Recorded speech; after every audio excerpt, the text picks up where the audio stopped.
Hi, this is Mess Rundown. If you enjoy movie reviews, short and trailer reactions, you're in the right place. So why not subscribe and hit the like button down below.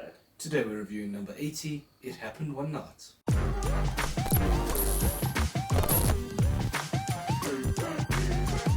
It Happened One Night is a 1934 romantic comedy film directed by Frank Capra, starring Clark Gable as Peter Warren and Claudette Colbert as Ellen Andrews. A renegade reporter trailing a young runaway heiress for a big story joins on a bus heading from Florida to New York, and they end up stuck with each other when they have to leave the bus behind at one of the stops. So, starting with the good, I'm not a fan of romantic comedies, and this follows the romantic comedy formula to a T, but it also set the romantic comedy formula, because this is like one of the first to use those formulas. Yeah, all the tropes. Yeah, so it's iconic because of that, it's worthwhile because of that, because we're still copying it to this day. And there's so many iconic scenes in it, like the hitchhiker scene, which they've played off so many times in different movies. Yes. And, you know, it's that scene where she lifts her skirt to get a car to stop. And you've seen that just redone in very funny ways in so many movies. So if you wanted to know where that came from, watch this movie. Yes. And the movie was incredibly funny. I was laughing throughout it, the quips, the wittiness between the two of them. Very, very funny, the whole movie. And it seemed to work because it looked like they had good chemistry with each other. Yes. Well, I'm not entirely sure if they actually did, because I know that neither of them wanted to actually do the movie. But it worked somehow. Somehow. Great actors. Definitely. And professionals. Very good. Because they didn't want to do the movie, but they still managed to knock out a winner. Clark Gable came very drunk the first day, didn't he?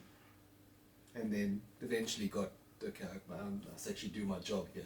And I think she ended up saying that it was the worst movie she's ever recorded when they were wrapping up. Which is crazy. Yeah, because now it's like so iconic. Yes.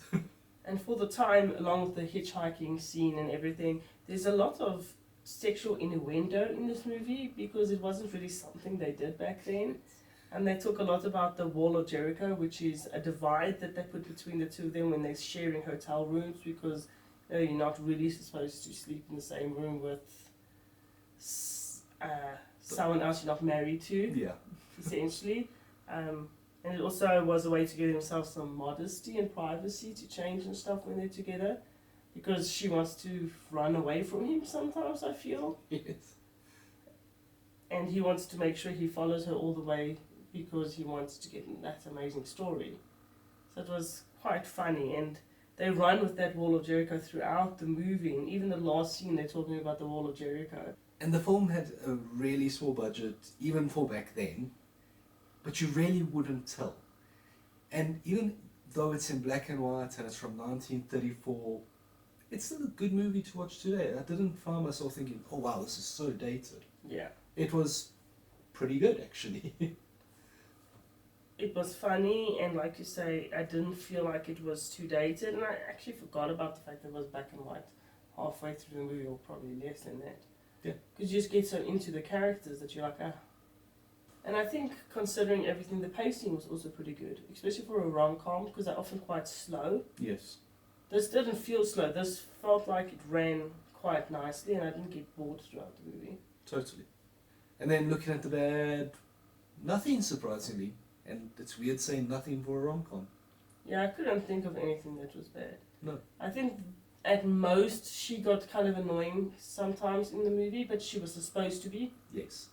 So I think that was played into her role, and it was perfect because of that. Overall, despite it being a rom-com, and the fact that we don't actually like rom-coms, it was actually very fun. And I'm glad we watched it.